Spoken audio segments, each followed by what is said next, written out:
یار اس میں بھی آپ ہمیں اتنا گوشت، کیونکہ گوشت ہم کھا ہی رہے ہیں، ہر روز گوشت کھاتے ہیں، افورڈ کرتے ہیں تو کھا رہے ہیں، تو یہ تو اس کا مقصد بھی یہی ہے، اس کا مقصد بھی یہی ہے یار یہ آپ جو افورڈ نہیں کر سکتے یہ گوشت ان تک پہنچنا چاہیے.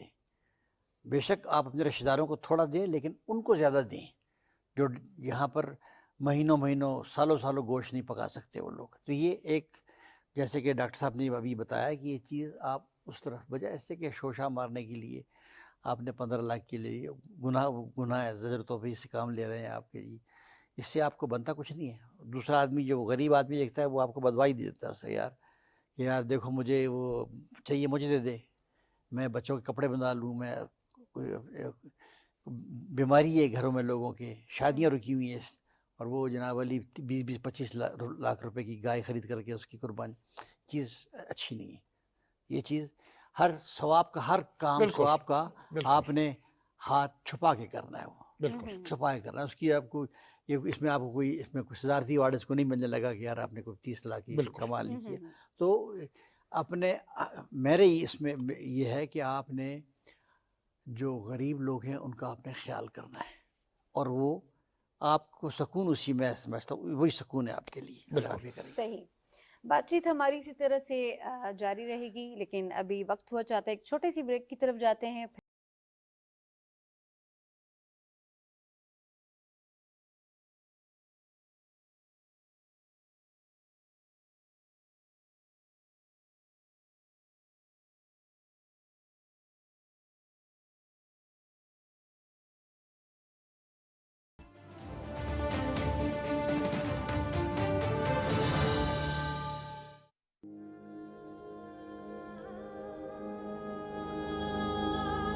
کسی بھی خواب کو پورا کرنے کے لیے قربانیاں دینا پڑتی ہیں. اس کی جستجو میں دن رات انتھک محنت ہی ہمیں اسے پورا کرنے کے قریب لے جاتی ہے. اب وقت ہے ان خوابوں کو پورا کرنے کا.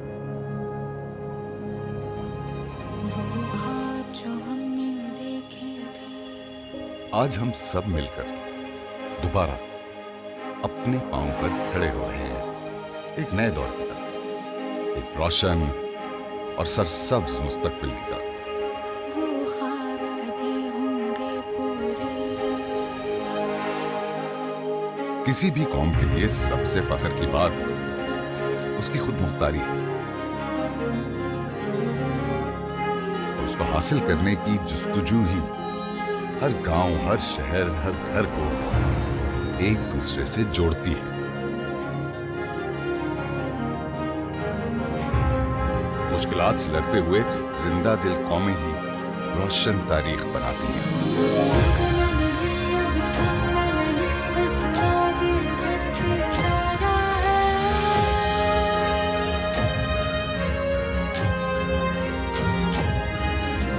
کل سب اپنی محنت سے خوشیوں کے بیج لگائیں گے.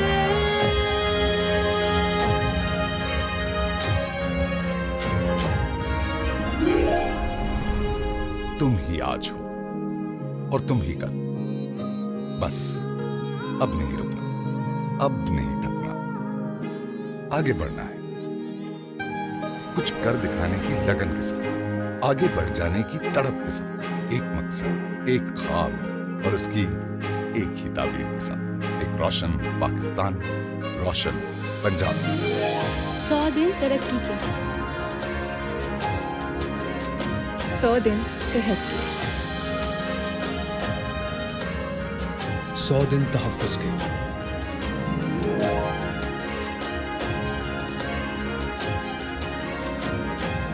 100 دن تعلیم کے، 100 دن عمل کے. کیونکہ خواب تو سب دیکھتے ہیں، پر ہم نے سچ کر دکھائے. ایک خواب، ایک عزم، پرامن اور ایک محفوظ پاکستان.